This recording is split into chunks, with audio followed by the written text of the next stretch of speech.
That scared me to download that file. The blow off and unscrew those things. Major call. And thanks for coming. Morristown this weekend. Remember they put off their first Saturday breakfast because of the hurricane that never came. And so their first Saturday breakfast is going to be this weekend. And they're also going to have a sheet metal workshop at Morristown. So if you're inclined to go over to Morristown and do sheet metal work and show kids how to rivet and things like that, it'll be a riveting experience. Anyway, I told Karen that I would make sure everybody knew about that. So, Morristown, Saturday morning, if you can get there. There's an information table back in the back. Nancy brought for the National Air Traffic Controllers Association. Okay. So there's some information back on that table for them. Andy Gwinnett, one of our members and also a member of the Pilots Association, has some items for sale up here for their educational foundation. So if you see something up there, it goes to a good cause. Let's see. I actually made notes this time. Saw Jacob Kobe yesterday. He came down with COVID last week, and he said it was not fun. Friends from out of town and so on. We stayed well apart. So, and we got some more 62 guys here. There's Brooks, and better see if there's anything to eat. Oh no! There's some chicken, there's some pork, and there's Taylor Plus. Taylor and Brooks are expecting a baby in February. Hey. Yeah, take a look, make sure we have enough to eat for you. Yeah, Jacob and I stayed pretty well apart, so there's no transmission there, I hope. Simon is working hard, teaching people how to fly. The dream, living the dream. I wanted to talk just briefly about getting the word out to people who are like us, who enjoy airplanes and flying and building maybe and experimenting. We have, within 35 miles of us, we have over 500, it's like 560 something EAA national members, which is mind-boggling to me. I never expected that. 300 of those are in North Carolina. But here we only have 65 dues-paying members here. By the way, the dues-paying members get to nominate, and if they're also national members, serve as officers. So if you are thinking about maybe wanting to be a dues-paying member, if you're not already, please go to EAA1016.org and sign up. $25, cheap. We haven't raised dues. Matter of fact, we lowered the dues last year. What's the renewal due? Renewal is on a 12-month basis, rotating. So if you sign up today, it'll be due in October next year. Who are you anyway? You're good till March. We baselined everybody in March. You guys need some chairs? Except unless you signed up later, and if you signed up later, it's later. I'm experimenting with recording the meeting. I hope it works. Sid Tolchin couldn't make it tonight. He has guests coming in from California.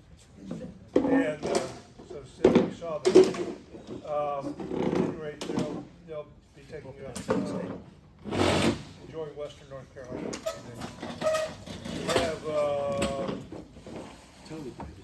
Steve Murray is going to be giving our program tonight.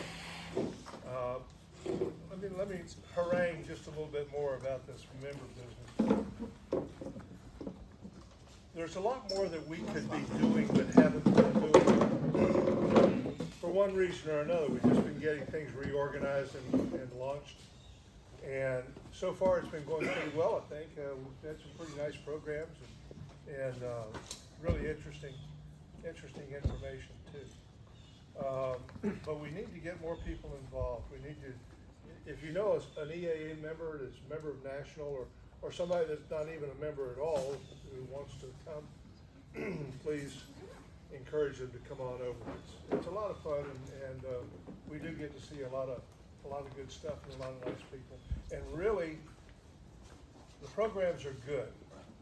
We like to have a planned program, but it's the conversation that we have, the relationships that we develop that really makes the big difference. I mean, if I remember when I was in college, I'd sit in a classroom and somebody would drone on for an hour and I'd leave. And I didn't learn anything that way. The way I learned was by talking one-on-one with somebody. How does this fit together with this? What makes this happen the way it does? And that's the way we all can share with one another. And it's much more meaningful than just going into a Big Ellis book or something and just reading and saying, oh, okay, well then you have to stop, pin the book open, come back to it about 16 times before you know. So it's really important to just sit down and talk. I think it's the most natural thing in the world for us to do. And so that's the real value of these meetings. I hope we continue to build and build and build. It's going to be a lot of fun going forward too. So, and we've got officers coming up. Officer nominations can be open tonight if you would. Just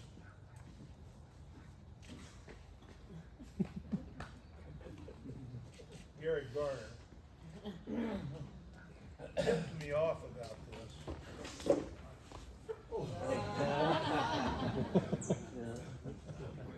Bless his heart. I'm on the way. I'm on the way.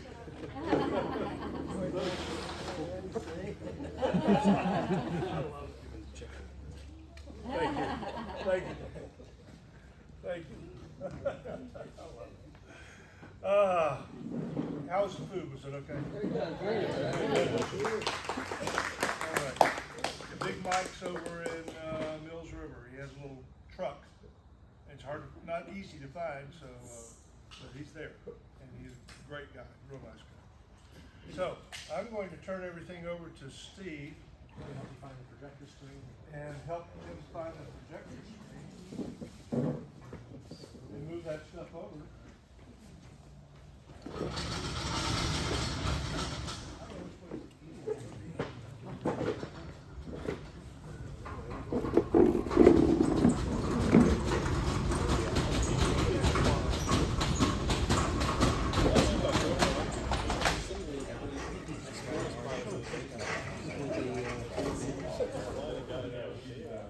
When it's time to wash dishes, I'll pull the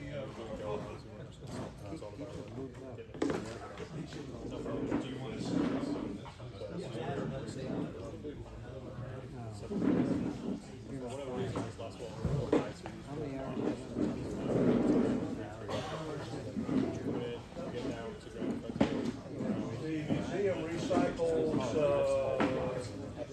aluminum cans. So if you would,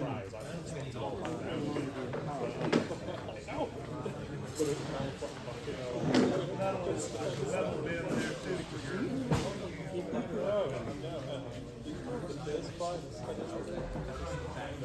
I was gonna say, I think I thought you were based the final, and I team now I heard right later.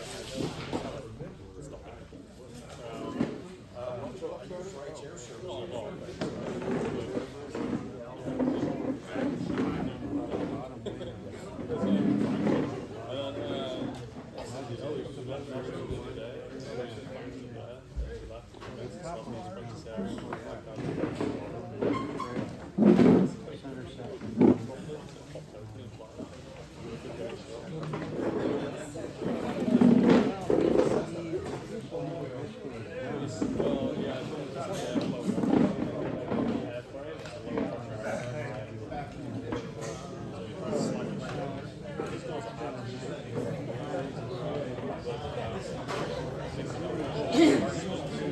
low it slows right down. Yeah, pressure flow.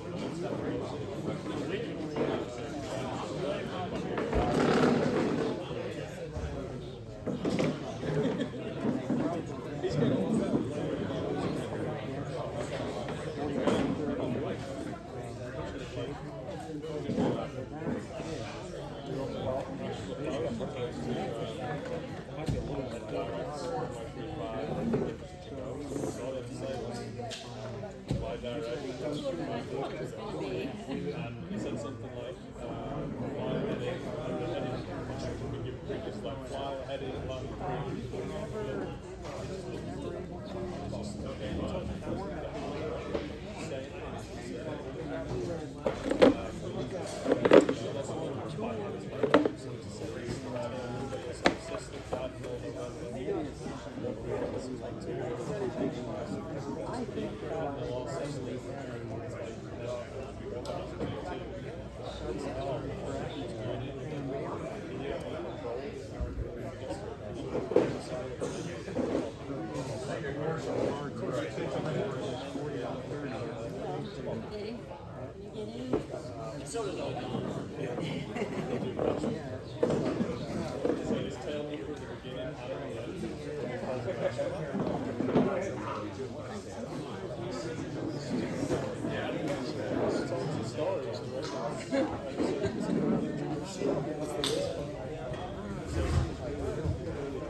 Yeah. Excellent. Yeah. Yeah. Yeah, that'd be awesome. Yeah, good. Glad to hear it, man. They're a blast. They're a lot of fun. But yeah, we could talk. Hey guys, some of you I recognize, some of you don't. So I'm deciding on electronic ignition. I've been running two different aircraft with this. I probably got about 1,000 hours over two different aircraft kind of running it through the system. So I think I've learned about half of what I need to know. I got lucky a lot. So I'll share some of that with you. Go through. All right, so what topics we'll go through is engine tuning, because there's a lot of that kind of determines, you'll kind of see where this is coming from. And we'll go through mags versus electronic ignition, and that is kind of designated as EIS, is the thing for electronic ignition systems. The impact of flame propagation speeds on timing. So what do we do? How do we accommodate for those variations in our ignition timing? Go through some EFI, electronic fuel injection, and then look at some flight data off of my RV10. You'll see a lot of references, really everything back to automotive, because that's really what's driving the technology on this. If you look at fuel injection, it started in World War II. I think aviation's moved to about 1960 maybe.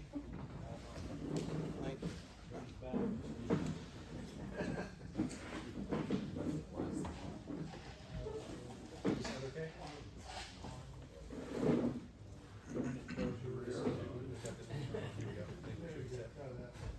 Test, test. There we go. All right.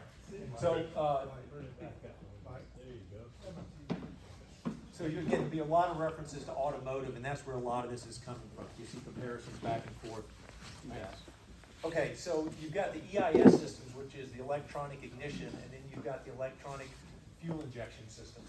And we'll talk a good bit today about the EIS and specifically drop-in replacement for mags, because I think that's of a lot of interest to a lot of us going forward. And there's good benefits there. The EIF systems also have good benefits, and we'll talk about there's really not too many drop-in systems for aviation on EFI. You can go to Summit Racing and you can get a drop-in EFI replacement for a Holley carburetor. They're all out there. But for aviation, I've not really found any drop-in EFI stuff. What I have found, there's two suppliers out there that are doing that, is ones that are combining EIS and the EFI together. And I know, Greg, you're looking at one. There's two companies out there. We'll go through those a little bit. I think Jacob Covey's considering it. I'm going to guess there's probably a couple of thousand of these systems out running today throughout the U.S., so we'll talk through some of those. But the benefits of this are great, especially for certificated aircraft. So they're really good for that, since you can't really go to an EFI system on those. But if you get the two together, it gives it a lot more benefits. One is because you're picking up an ECU, an engine control unit, when you do this, so it gives a lot more capability of what you can and cannot do. Okay, so for engine mapping, that's what we're going to call it. That's tuning, basically, is what they're calling it today. And we'll show you some examples about why they're calling that mapping. So in the 70s, if you remember when you worked on your car, really on what you had was a distributor there and you had a vacuum hose to it. If you took it off, it ran like shit. And then about 5 years later, they had a bunch of vacuum hoses, and if those weren't on there, nothing ran, right? So it was pretty much at that point, the only thing they were doing, the only thing they were doing was learning at, looking at manifold pressure. Now, if you look today, the current engine mapping, it's multi-dimensional. We'll kind of tell you what that means here in a minute, and it's also self-learning. So it's updating this mapping as it goes forward. This is for cars, not for general aviation. A little bit on the general aviation side is starting that, but we'll talk a little bit about that. Okay, so today, as we said, auto engines are mapped. And so if you look at it, they're mapping for timing versus RPM. So if you want to look at timing, you're looking at how does that go with RPM. They also look at timing versus throttle position. You're looking at timing versus load on the engine. You're looking at fuel flow versus RPM. There's all sorts of these parameters that they are mapping. This is what I mean by multidimensional. You don't just take a look at, okay, my manifold pressure like we did in the 70s, and let's advance the timing. You're looking at 5 or 6 different parameters at one time to come up with what that mapping looks like. So this is an example here of a map. I just pulled 2 of these maps out. So this is RPM and engine speed, and based off that, here's the mapping for fuel flow. This one is, I don't know what it is, kilograms per second, whatever, but you can see that. So in this mapping table, they've created RPM, engine torque, and that will give you what your fuel flow should be, okay? So that's one map right there. Here's another map, and this one is off of Carrera, and this is, page in here, this is an ignition map for part throttle. So this only applies when you're part throttle. If you're full throttle, it's going to be a different mapping. And on this one, what they're looking at, again, is engine load and RPM versus advance. So again, this is your timing map, but these start to get laid on top of each other. So you're taking this map plus this map and other maps, and they're laying them on top of each other to figure out what your ignition timing should be or what your fuel flow should be. Aviation's not nearly there today, but this is what they're doing in cars. It's starting to drive and pick up a little bit of it in general aviation today. Okay, so engine mapping, so with the use of the crankshaft and the camshaft position, they're able to look at individual cylinder performance. And you'll see the systems today that we're talking about, we're only going to look at the crankshaft rotation. So we really don't know, we know where the piston is, but we don't know if it's on the compression stroke or the exhaust stroke, right? Because we need the camshaft data to pull that in. Cars today are looking at both of those. Some of the cars, from what I understand, if they start to sense a plug misfiring, they can figure out through crank rotation what plug it is, and they'll cut off the fuel to that cylinder. So it's very specific down to the cylinder level in some of the mapping. And you'll see a little bit in aviation today, we're doing to some cylinder mapping, but not to that extent by any means. So there's closed loop and a learning example here. So if you've heard, I don't know if you've heard of this called short-term and long-term fuel trims. Anybody? Yeah. All right. We got one over there. So what it's doing in your car all the time, you've got the, you've got your oxygen sensors and your air to fuel ratio sensors. And those are before the catalytic converter and after the catalytic converter. And so they're looking all the time to see how lean or how rich your car is running. And what they call is, quote, a short-term fuel trim that's updating several times a second based off the O2 and the AFR data. So this is the oxygen sensor. Sometimes they call it a lambda sensor, and this is the AFR. So that's looking at the air to fuel ratio. And that's happening several times a second, and it updates the mapping table just a little bit, usually a few percentage points. Now the long-term fuel trim updates every few seconds. So that kind of tells you long-term for them is a few seconds. That's how quick they're updating these mapping tables. And almost all of this is driven by emission standards or fuel efficiency. unless you work for Volkswagen, which they mean nothing, and you just anyway, but that's what they're doing on those. So it's pretty amazing here that they're doing long term is just a few seconds. This is one here long term, like if you take your battery off for a little bit, it'll reset those, and those get regenerated within a few minutes after you turn your car back on. Okay? So general aviation systems are typically only using a very limited set of sensors. When compared to automotive, they're closed loop, meaning we're getting feedback from sensors and taking action based off that, but they're not self-learning. And I think for us in general aviation, that's probably sufficient. You'll see kind of what they're doing today. You'll see on one of the systems here I've got where the aircraft is like paying attention to how fast I open the throttle and making changes based off that. So they're doing more and more sensors, but not near to the terms of what automotive is doing. So we'll talk about some of these systems coming out here. You're going to see them kind of rudimentary today, but I think as time goes on, they're going to be advancing more and more. Okay, so today's aviation, I think I'm going to call it like 1990s technology is kind of where we're at today with that. Rotax is probably the different. I've looked a little bit at their 912 IS engine. I can't find too much data on the mapping of that.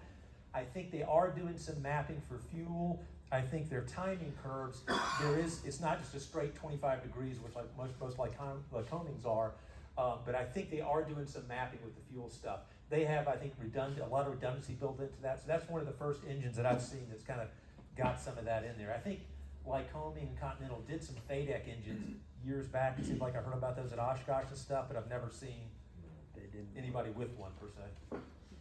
Okay, so we'll go through some EIS and EFI. So there are multiple standalone options for EIS. So this is the electronic ignition for both certified and experimental. When it's going into certified, it's typically only approved, the STC is for one mag only.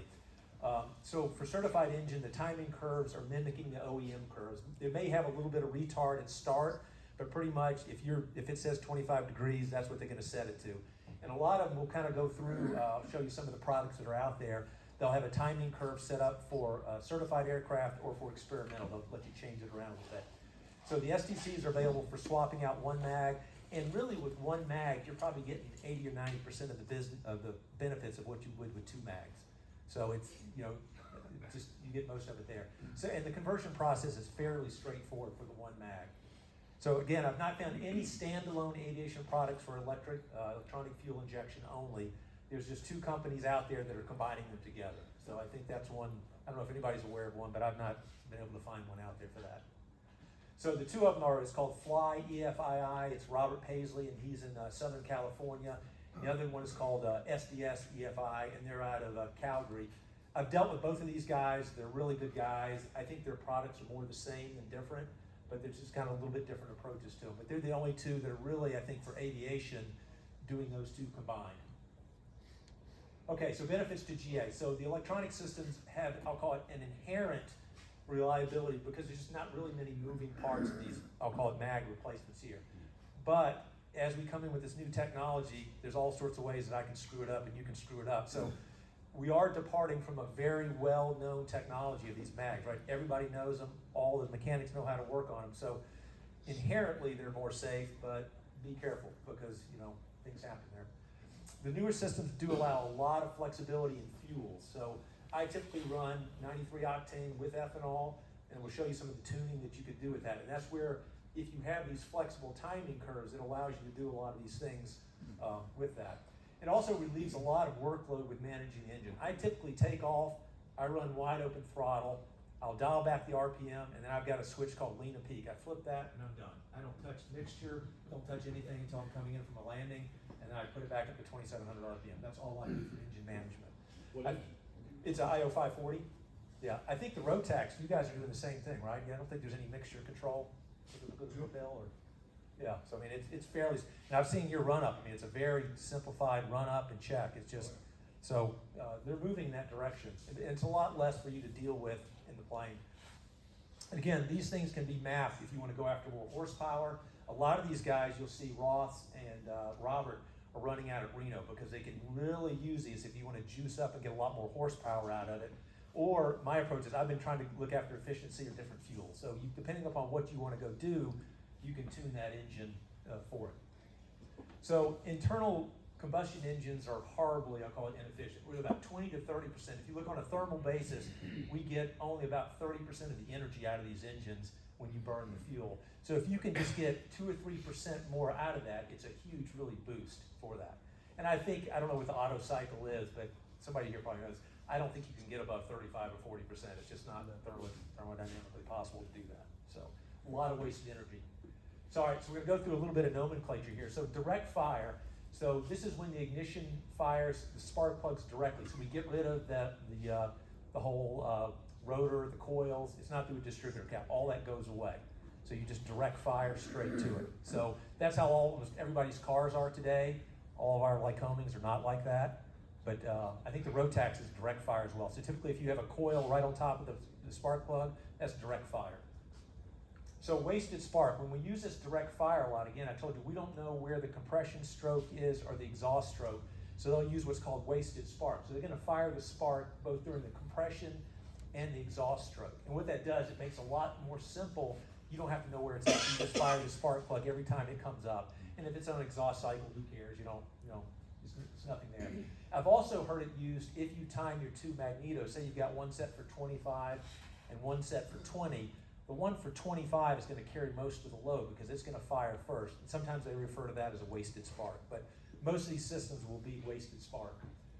So the ignition timing, probably most of you guys know this. Top dead center is top dead center on the compression exhaust stroke. BTDC is before top dead center. So this is usually an angle expressed in degrees when we want to fire.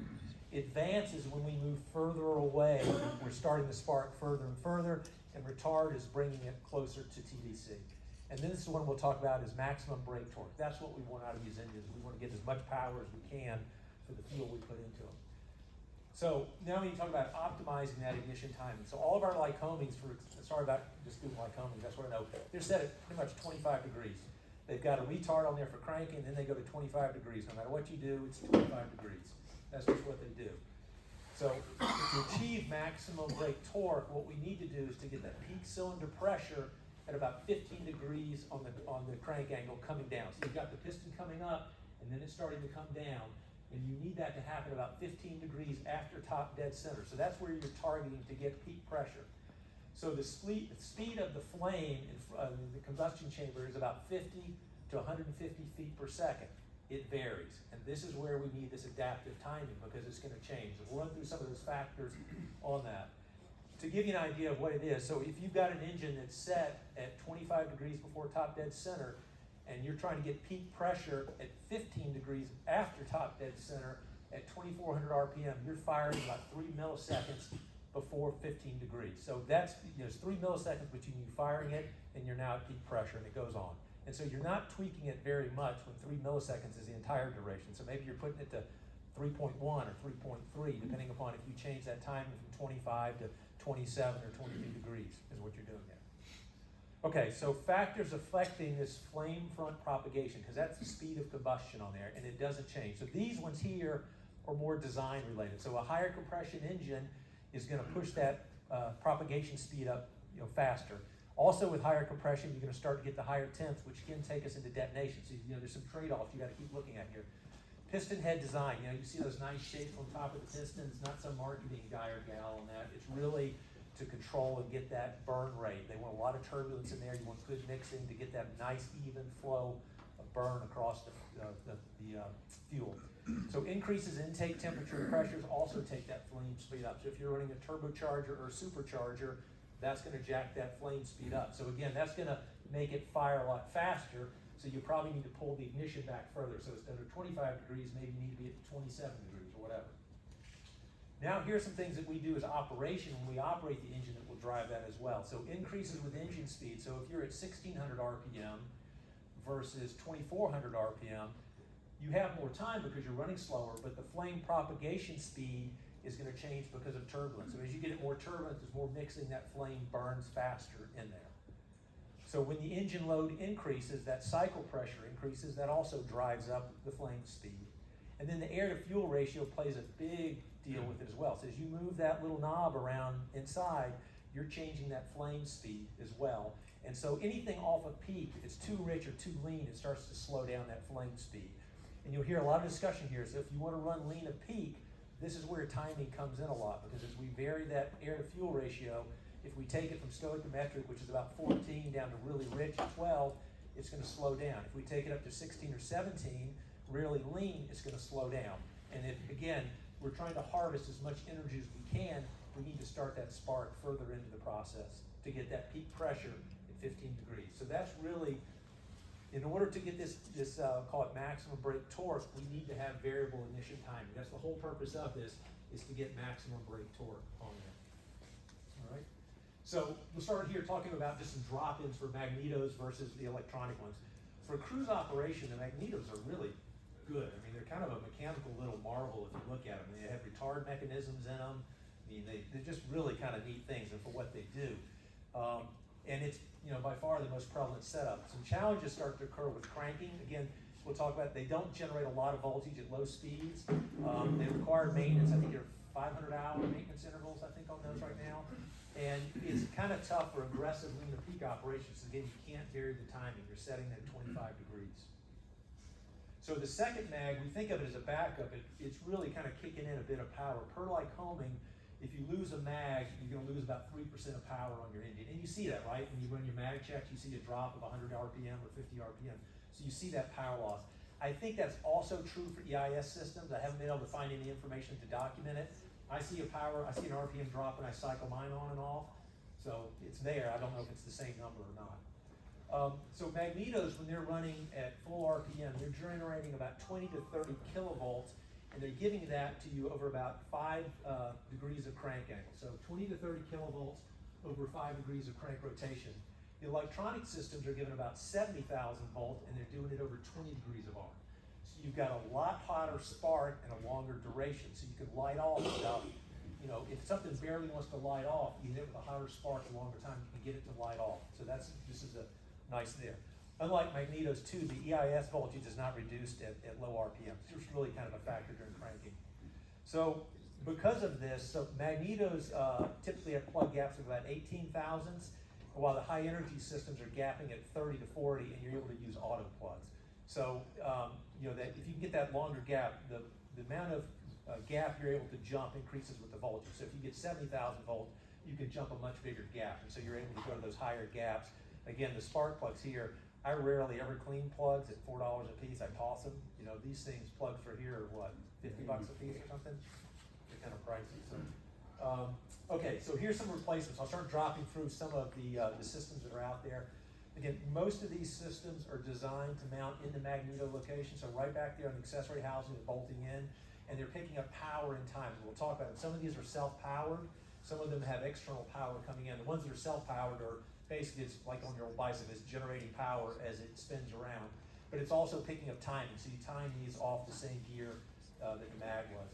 So there's simple timing curves for experimental versions. The firing angles are pretty much based off manifold pressure and RPM. They don't get beyond that.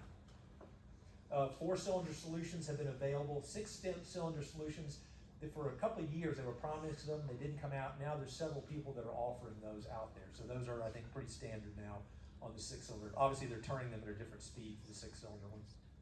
So typically they all are employing the wasted spark approach. They just fire every time, typically on compression and exhaust. The drop-in mag replacements do not require extensive wiring. You'll see a few of them that require just an external wire, but a lot of them have been designed, and they'll even tell you, look, are you ordering this to replace it with a bag that you use for cranking normally? Is it, or is it other ones, your left, right, and they will tailor it for you. Surefly, so here's a Surefly unit here, and I pulled these prices out of aircraft screws. They're about $2,000. You can get an STC for swapping out one mag, 4 and 6 cylinders. Timing is gear driven. This one does require external power. So on the certified ones, they require some kind of checkouts to make sure you've got a good power source going to that. Experimental, do what you want. You can use aircraft plugs or auto plugs. The variable timing is for experimental only, and again, it's just using RPM and manifold pressure. So it's fairly basic advance on there. Here's EMAG. They're experimental only. 4 and 6 cylinder, internal power, and this one's driven, so once it comes up to speed, it generates its own power. For cranking, it's pulling power.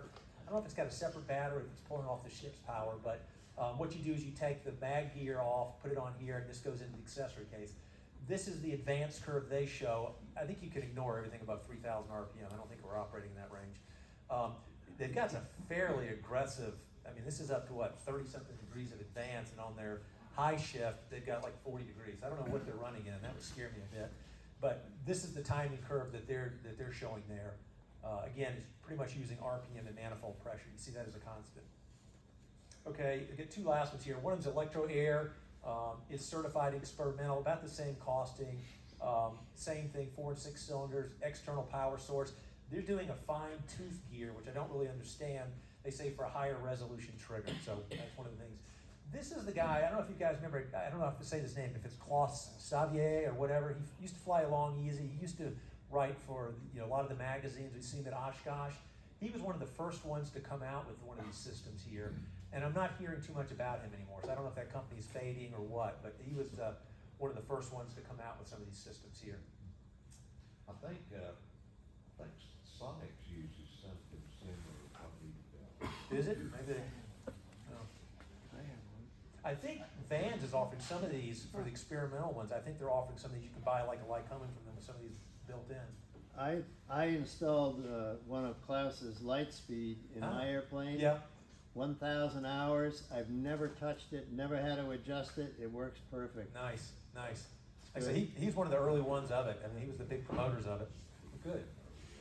So benefits here, you're able to replace only one mag and get most of the benefits. For certified aircraft, it's going to stay with fixed timing. Experimentals, you can use the adaptive timing. Many less moving parts. And again, you said 1,000 hours mark, and you don't have to take it apart, clean it, adjust it. It just goes. So higher reliability, less maintenance.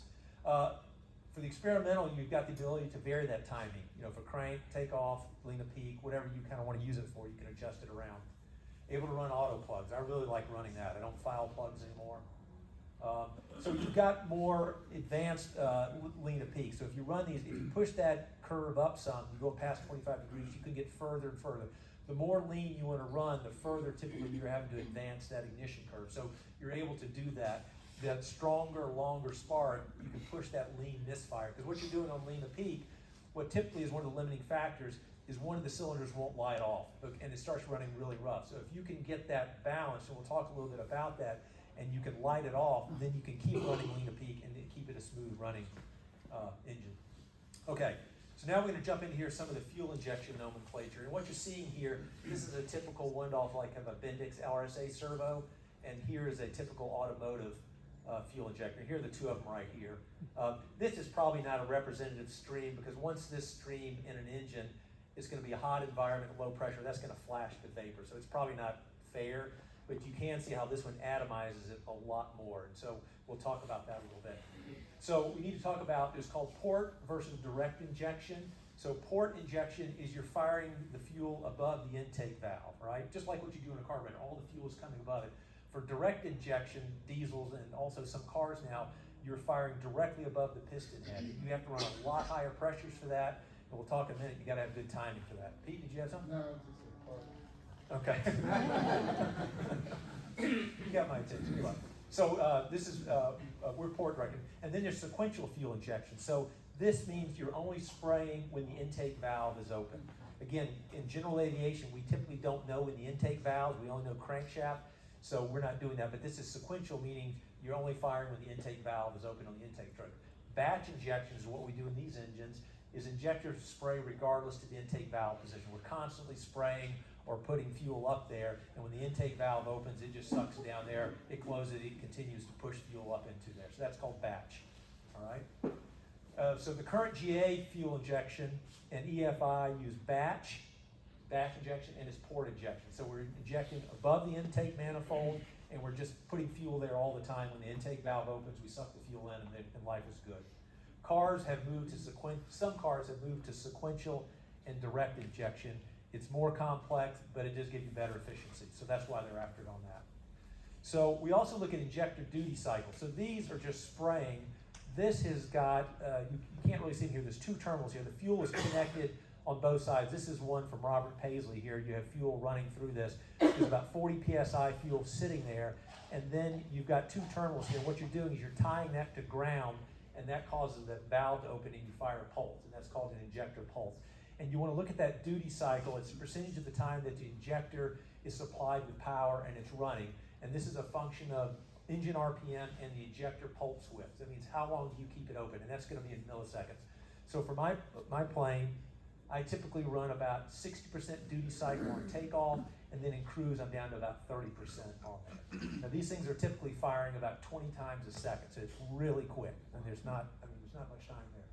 So here is a fuel injection system for an EFI, and we'll talk a little bit about this here. So you've got the fuel tanks, and Greg's very familiar with this because he's building one right now, putting this in. So you've got the fuel coming out, and it's going through a duplex valve here, meaning this fuel is going to come out of here. We'll talk a little bit more about it, but it's also the extra fuel is going to come back in and go back into the same tank here. So it's more of a kind of a customized valve there. Anyway, it's going to come out through here. It's going to go through that duplex valve. Let's see, let me go ahead and click through this here. So you're going to come through the valve here. You're going to go through a 100 micron filter here at this point. And this is the same as what your cars are doing. So you've got I'll call it a gross filter at 100 microns. And these are pretty much auto fuel pumps here. You're running about 40 PSI. You've got two of them, so you have a backup. You're then going through a 10 micron filter because you really want clean fuel going into the injectors. It comes up here to what they call the injector rails. And this is where, I'll show you a picture of where all the fuel injectors are tied. And then all the excess fuel comes back around and goes down. So you're pumping probably 30 gallons an hour through this loop, and you're only using about 10 gallons an hour. So it's constantly circulating. You don't ever have hot fuel up in the engine. It's constantly moving around. And it's maintained here with a pressure regulator, typically running about 40 PSI. And this is reference back to manifold pressure. So as you climb, it keeps that manifold pressure the same at all times. Because again, that fuel injector, it's going to distribute fuel based off that pressure. And if it's more pressure, you'll be injecting more fuel if you don't keep that reference the same there. All right? This is what it looks like. So this is the engine I built. This is under construction. Kind of a little bit hard to see. Here's the fuel line coming in, kind of in that, I forgot what you call that, fire sleeving material. Here's what you call the fuel rail at this point. So this is 40 PSI fuel coming up here. You then have lines going out to each of the fuel injectors, 6 fuel injectors there. And then this one's not connected up yet on the building. This is where the extra fuel then turns and goes back into the fuel tanks again. So it just runs, it's a very simple process. Versus like on the Bendix RSA, you've got a fuel divider here and it goes out, but you have fuel up here all the time. On these systems, fuel's constantly running through. You're probably only burning about 1/3 of the fuel that you pump through the system. The rest of it's just going back. Okay, so we start talking about how this electronic fuel injection works. So the fuel metering is much more precise than I'll call it a mechanical system here. The injection pulse width, again, that's that fuel injector firing, and its amount of fuel is tailored electronically to each cylinder. So I'll show you here in a minute. For mine, each one is tuned. So this one may get 2% more, this one gets 1% less. So you're not doing that on the Bendix style system. The injection timing is not really important, but the quantity and the droplet size is very important. You want the quantity of fuel and you want it really atomized as much as you can because you want to have a very consistent, easy burning flame front. And those injectors are cycling about 20 times a second, so it's really quick. The throttle body concept, and what I mean by a throttle body is this area here. So they look like carburetors similar, but this is the Bendix RSA servo system. So if you're not familiar with this, this is most fuel injection in the aircraft today. This is what's sensing here the air going through, and based off that, it's determining how much fuel then is flowing up to that fuel rail and going out. So it's a mechanical system based off diaphragms and pressures and things like that. So on the EFI system, what you have is a throttle body, and if you open that up, there's nothing through there. It's strictly just a throttle body. There's nothing going on inside there, just air, a butterfly valve. Over on this side, you're going to have a throttle position sensor. So it's going to keep track of how you're opening that up. And that's a position sensor on there. So we'll talk about it in a minute.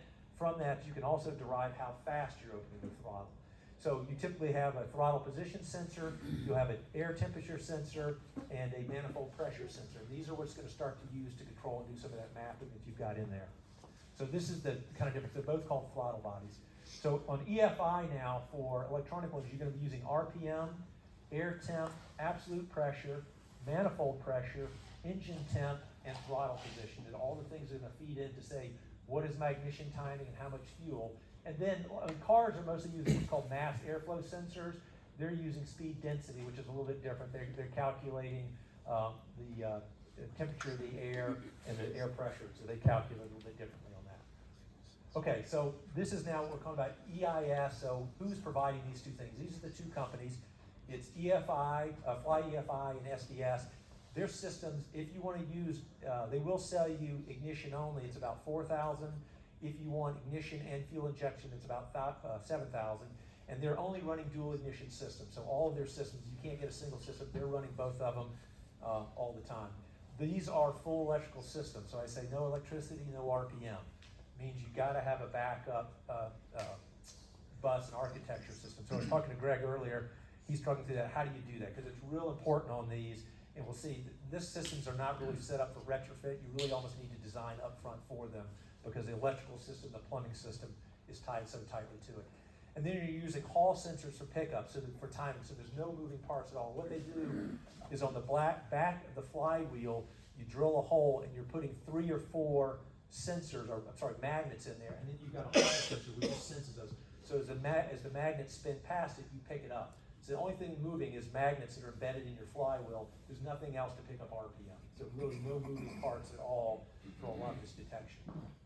So my personal dealings, I've dealt with both these. When I had a Subaru, I dealt with Robert Paisley. He was connected a little bit with Eggenfeld, a great guy, and so is Ross Farm. Both really stand-up guys for these companies. I think technologically, their systems are much, much more advanced than the mag-only replacements. They're looking at a lot of parameters, and you get the full benefits, of doing this EIS and the EFI together. And you can see here on their system, they're looking at throttle position, injector duty cycle, engine temp. They're monitoring a lot more, and they're also controlling a lot more. So, support, you went with SDS. I think, Greg, you're going with Fly EFI. I think the systems are about the same from what I can tell, give or take. Both of them have really good support. The documentation with SDS is very poor, and that's being generous, I think. So you got to really kind of figure it out. Great people, but their documentation sucks. The two systems, like I say, I think they're more similar than different. So for EFI tuning here, now we got to get into tuning. So if you put one of these systems in, me as a builder, I need to go in and tune this. So they come with some standard maps that are already there. And during this mapping, I'm going to define my ignition timing as well as a fuel quantity based off kind of what am I after. Am I after max power, or after efficiency, or alternate fuels? And this is kind of where I resided down in this area. I was after on that. So there's initial baseline mapping that comes with it. You don't have to kind of figure that out. It will crank up and run, and it's got some good safety margins on there, meaning you're not going to get into detonation. You're not going to get into a lot of problems with that. So it's good enough to start the engine and do some basic checks. But I'll tell you, the ability to smoke an engine is there. I mean, if you go off and set the timing way off, you can cook an engine pretty quick. So it's safe, but you got to be careful and pay attention to what you're doing. It is experimental. The system ECU is now going to then overlay the mapping that you put in there and the fuel map, some of the stuff they've got. And I'll show you that in a minute, and it will create a final thing that's going to run your engine. All right. There's also what I'll call some guardrail parameters that can be established. So you can put a maximum manifold pressure. I don't want to go above a maximum RPM or maximum boost if you're running a turbocharger. So you can put certain things in there that will protect you as well. It also is monitoring key sensors. So if it sees an open circuit condition on a manifold pressure or temperature sensor, it's going to throw what I call like a master caution light at you and say, hey, look, something is wrong. They're not usually, these are both running dual systems. As far as I know, they're not cross-checking between the sensors, but they will detect if one goes dead on you completely. Okay, pros, cons here. Pros for these, no moving parts. It's great performance data. We'll show you some of that. Very adaptable new fuels, and you get to experiment. You get to go play and have some fun, right? Cons, the fuel systems are definitely more complex. You have to run a return fuel line to it. Requires, I'll call it a more complex electrical bus system. I'm running 2 batteries, 2 buses. I think you are as well, Steve. You're running that. It's kind of required. There's only 2 suppliers. I don't know if anybody here has been orphaned by aviation suppliers. I have, but so they're really good people. They're strong, but I'm not sure what the plan is in 10 years. And maybe they're there, maybe they're not. So that is one of the downside. The downside is you need to experiment. So it's a pro and it's a con. So you got to kind of look at that both ways there. So we're going to jump here now into some data here. So I'll show you what my mapping looks like for certain levels, and we'll jump into some actual data if I can get this to cooperate. So when I start, I'm running about 5 degrees of advance. So just basically retarded way back there. And so as RPM comes up, I start to bring up the advance. It comes up to about 25 degrees. I think I'm actually running 24, but it's close to this. I don't really care about this area in here. I never really run in that area, and I'm not generating any power. So what I want in this area, I want the engine to run well and stable, and leave me alone. I don't really care. So I don't spend much time mapping that. I have mapped out where it's fairly lean, so I'm not gonna gum up any spark plugs or have any fouling, but I don't really pay attention. Where I pay attention to is your cruise and high powers. I spend a lot of time doing that mapping. So this is cruise, and what you'll see here is I'm running about 25 degrees advanced, but as soon as I start to get to 2400 RPM, I'm now starting to retard that ignition down by a couple of degrees. And you'll see on my mapping as well, on my manifold pressure mapping, also when I get to higher manifold pressure, it's gonna pull that down even lower. Because I'm running 93 octane with ethanol, I'm very, I'll call it, I wasn't concerned, but I pay attention to detonation. So I'm really pulling that ignition timing back to protect me from detonation on that. And so we got a maximum RPM. So I call this kind of the high power, and this is where I do all my climbing at. I typically pull back to 2400 and run at 2400. I've got an automatic fuel cut set at 2800, so if my governor ever fails, it goes to 2800. It's gonna cut the fuel until the RPM slows back down again. So it's one of the nice safety parameters. Now, when I run Lena Peak and I'm running up here, I flip the switch, it adds in 3 degrees. So it pulls this advance up by 3 degrees.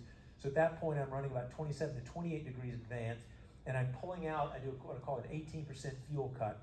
So I'm going 3 degrees more on advance, and I take 18% of the fuel off. And that takes me, I'm mapped right there about best power. So I'm running probably an AFR of around 12 to 1, and this is gonna pull me out to probably an AFR of 16 or 17 to 1. So I'm gonna go from probably 50 degrees richer peak to about 100 degrees leaner peak when I have to do that switch. So that's a transition. So that's the cruise configuration for me. All right, so now I'm gonna try to pull this up here if I can. See if I can get over to, all right, it looks like it worked. All right, so bear with me here just a second. I'm gonna turn some of these maps off here. So what you're gonna see here, Tim and I took some of this data the other day on the flight, so Tim, thank you for that. This data is not easy to get, as I'll show you some other data. This one requires plugging your computer in while flying, so there's a little bit of work going on there. So here's takeoff. So this is RPM over here. You can ignore this scale for a minute. Here's RPM, so this is kind of idling out, going to the end of the runway. This is coming up to 2,700 RPM, and this is now starting to slow back down, so this is probably like 2,400 RPM on a cruise. So we're gathering data here, sample every 45 milliseconds. So we're taking probably 20 samples per second on this data. So you've got a good set of data coming across there. And this is just RPM. Now what I'm gonna start doing is adding in some of the other signals so you can see what's happening on this mapping here. So the next thing I'm gonna add in here is ignition timing. So again, the RPM has stayed the same here on the scale. Over here, you're starting to see ignition. So this is advanced. So this is like 23 degrees before top dead center is where it's firing. So here, you can see, I'm gonna run this cursor over here, you'll see at this point here, if you look down here at the bottom here, you're gonna see these numbers pop up. So this is showing you what the RPM is. You can ignore some of these numbers for a second. You can see the ignition's at 17 degrees advanced, right? So watch what happens now as we start to come up on RPM. You can see it there now. We're up to, we're at 22 degrees advanced, and we're at 2,700 RPM. But you kind of say, look, what happened right here? So what's happening here, we'll take a look at that in a second. You're gonna see the manifold pressure gets high enough where it says, look, you know what? I'm getting into high power, so I'm gonna override your mapping table that you have just for RPM and ignition, and I'm gonna start paying attention to manifold pressure and ignition. So let me drop in here the manifold pressure. You can see that come in here. So here's the manifold pressure now. We've overlaid manifold pressure. So right here at this instant, what's happening is that manifold pressure is getting close. I've got it triggered about 23 to 24 inches here. So you can see, let's see, where's manifold pressure? 21. So right about here, it's gonna start pulling that timing back down again, because it says, look, you're getting to a high power operation. Again, I'm running 93 octane fuel. I'm gonna pull the advance back to make sure I don't have any detonation issues. So I'm pulling that advance back. That gives me more protection for detonation. And I lose probably a couple of % on power, but that's following that other mapping table there. So now let's drop in here. Let's drop in throttle position. So you see here, so it's monitoring throttle position here. This is throttle position. So this is me putting the power in as we come across. You can see here where I pull the power out, right? And the manifold pressure starts to drop back down again. But what it's seeing, as I told you earlier, it's looking here in a minute. I'm gonna show you, look at what's happening with the injector cycle. So here is the fuel injector duty cycle. It's kind of hard to see. You see it coming up, I don't know if you see this peak right here, where it's ramping up and then it flattens back out again. Somebody get the lights. Okay, yeah, I'll do this, good idea. That'll probably help a lot to see this.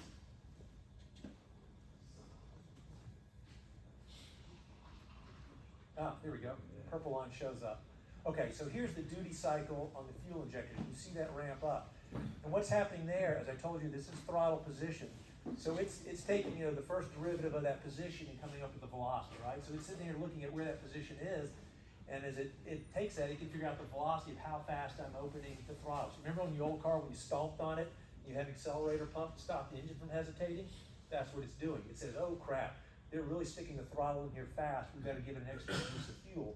So what it's doing here, the fuel injectors are coming up and giving it even more fuel. So again, this is another mapping parameter where it says, okay, if you're going to do a go-around, right, you just jam the throttle in, you don't want the engine stumbling. So that kind of is an accelerator pump function. When it sees the throttle position coming up really fast, it's going to add a little extra bump of fuel, and it comes across there. And then you can see as I pull the power back, here's the throttle, the injector duty cycle quieting down again. So this is kind of what the mapping all looks like. So let me show you, I'll show you what some of the tables look like. So here's ignition mapping. We won't go through all this, but this just shows you RPM versus what I have set for ignition. So at 500 RPM, this one's showing 10. At 2400, I'm sure I'm running 24 degrees, and that's great. The other part of that, it also is going to lay on top of that. We call this, remember I called it, it's multi-dimensional. It's not just two things. It's also going to take a look at my manifold pressure, and what I've got it set up to do, you can start seeing it here. At 24 inches of manifold pressure, I'm going to start retarding. I'm going to start pulling that ignition back. So whatever the ignition's at, slow it down because we're starting to get into a high pressure regime. And then you can see all the way up here, if I'm running 28 inches, I'm retarding at 3 degrees. So again, these two are working in concert for the ignition timing. Same kind of thing happens with fuel. If you look at the injector, so here's fuel versus RPM. I've got a number there. And you can see I take it really rich when I'm running high power. Because again, that's where you're gonna have detonation. But I call that stinky rich. It's really, you know, full rich like what you do in takeoff. But then there's a few other things that go in there. It's also looking at manifold pressure, making some tweaks. And I didn't do any work on these. These come already for you. It's also taking a look at engine temp. So if you've got a cold engine, it's gonna basically act like a choke function to add a little fuel till it heats up and then that goes away. And then there's another one just for starting. So for like the first 30 cycles of the engine when you crank, again, to give you a little extra fuel. So those are some of the overlays with fuel. If you look over here in a second, I'm going to show you this. This is some discrete cylinder mapping. I'll show you how to do that. So that's cylinder 1 gets 2% more fuel than the baseline. Cylinder 2 gets -1. Cylinder 3 gets +1. And I'll show you where it came up with those numbers and what I'm doing with those. So now I'm going to try to get out of this and get back into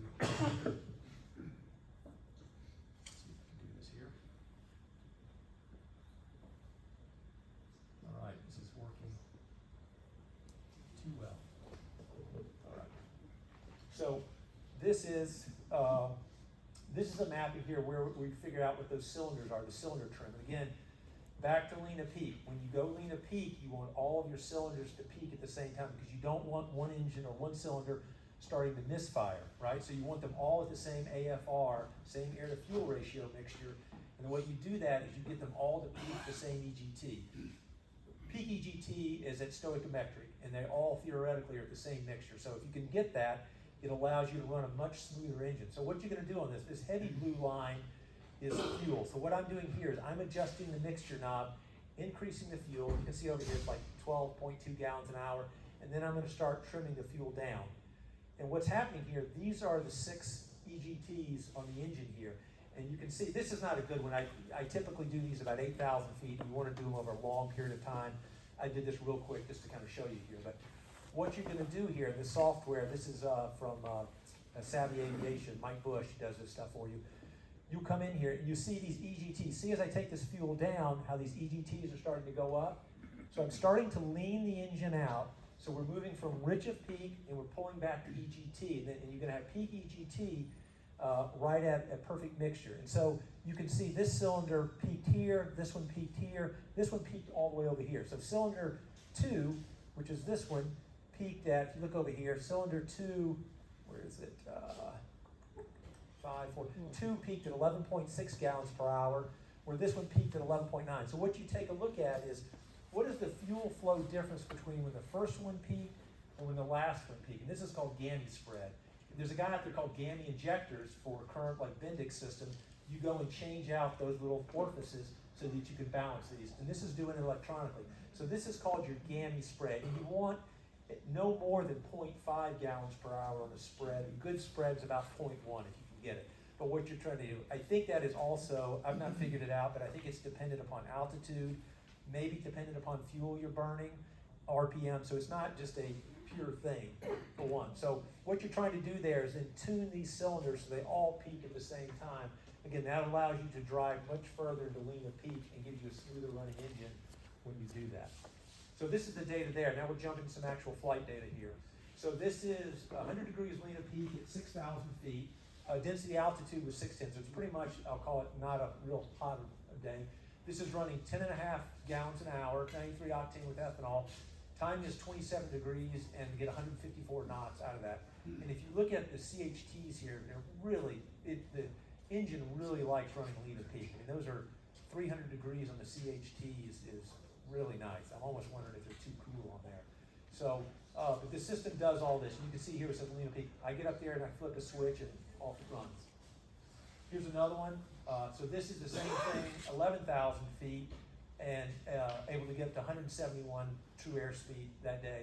And again, running 10.8 gallons an hour. So this is really what I was after on this, is try to get efficient as I can, lean a peak, and get it to run smoothly here. This one you can tell this day, I don't know if it's a thinner air or whatever, but CHTs are up probably, I'll call it the 330 to 350 range, which is still quite cool in there.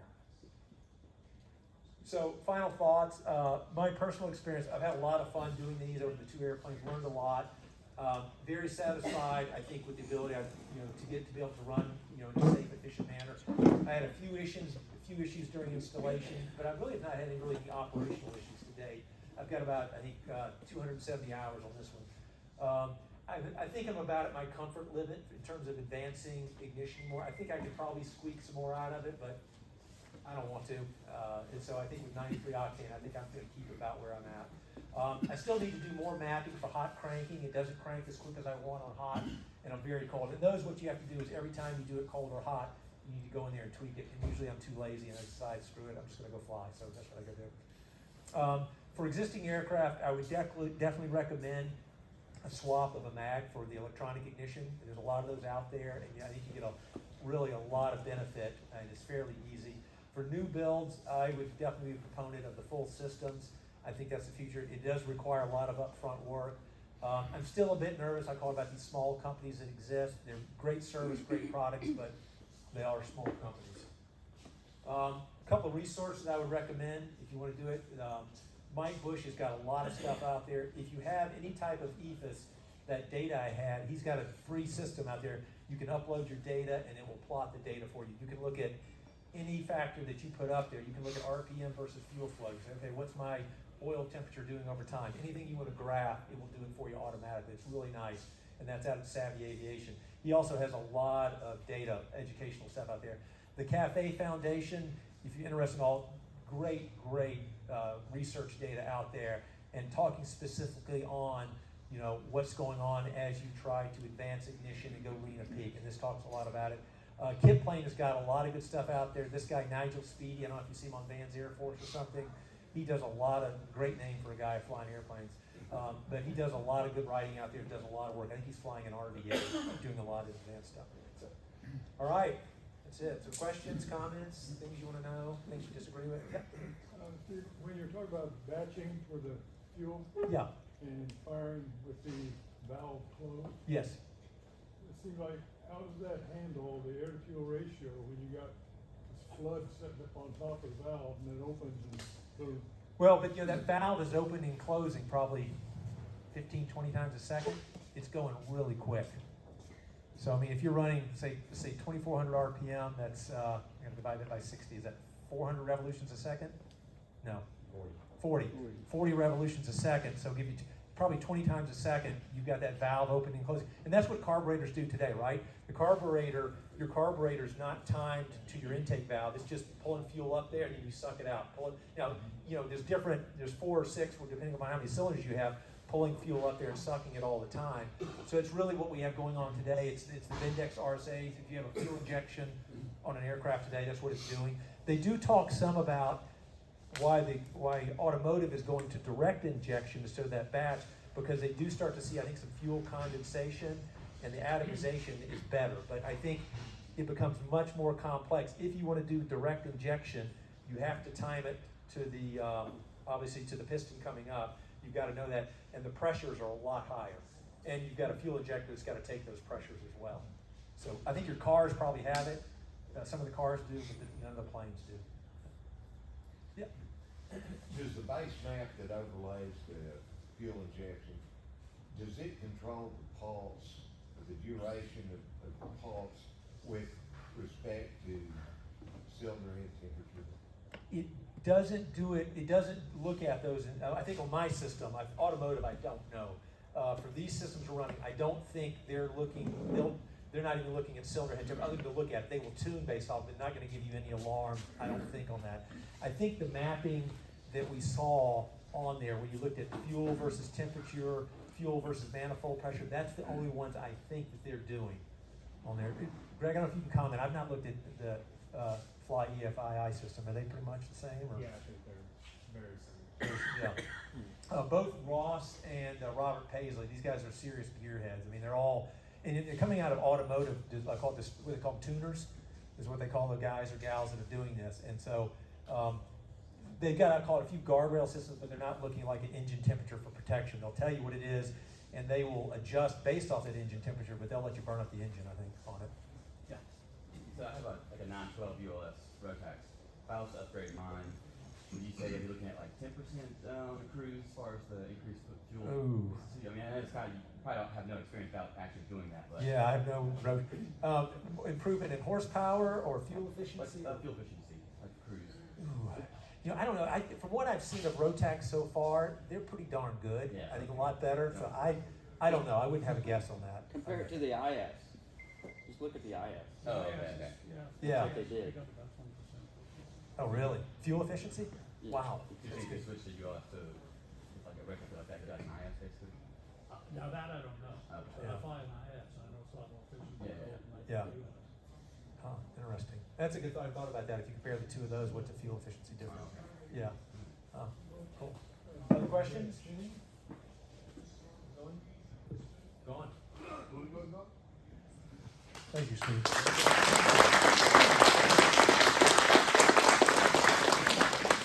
Boy, that's a hard act to follow. That's a hard act to follow too. One couple last minute comments. Keith has patches. Get your patches from Keith Clemens. You can get one patch for $10 or two for $20. There you go. Okay. Another reminder about Morristown this Saturday, if you're interested in going over and having breakfast over there. There's a good breakfast. I think that Simon, when we went over there, was it like 200, 250 people in the hangar at one time? I mean, they really put on a big feed.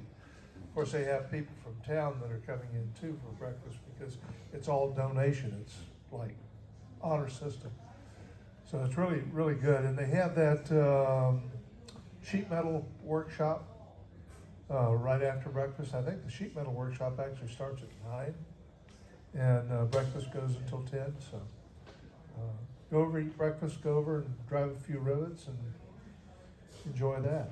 Thanks again to 1662 for coming over from Marion. Enjoy seeing you guys. And carry on. Oh, wait, what? Forgot. Nominations for officers open tonight. Please do that. Members, we have 2 email groups now. If you haven't signed up for the new members group, those are dues paid members. Notice was out last week. So dues paid members, if you have a nominee, please do. Do it on that site. We'll tabulate everything and keep everybody updated as to who's nominated for what. Check on your nominee, make sure they're also a member of EAA National. But anyone who's a member, dues paying member of the chapter is open to place a nomination. Okay. We will have elections in November, and I'm looking forward to that. No, I'm sure this has been a lot of fun. This is not it's not a heck of a lot of work. Maybe a couple hours a week if you know how to delegate much better than I do, and it's very satisfying. It's great to see a group of people like we have here tonight, and I'm so glad that you came. I really am. And Thank you for your service. and thank you.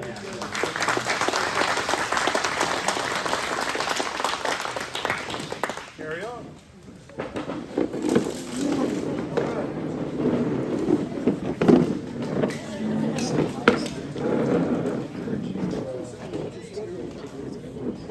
Oh, good. It lasted the whole time.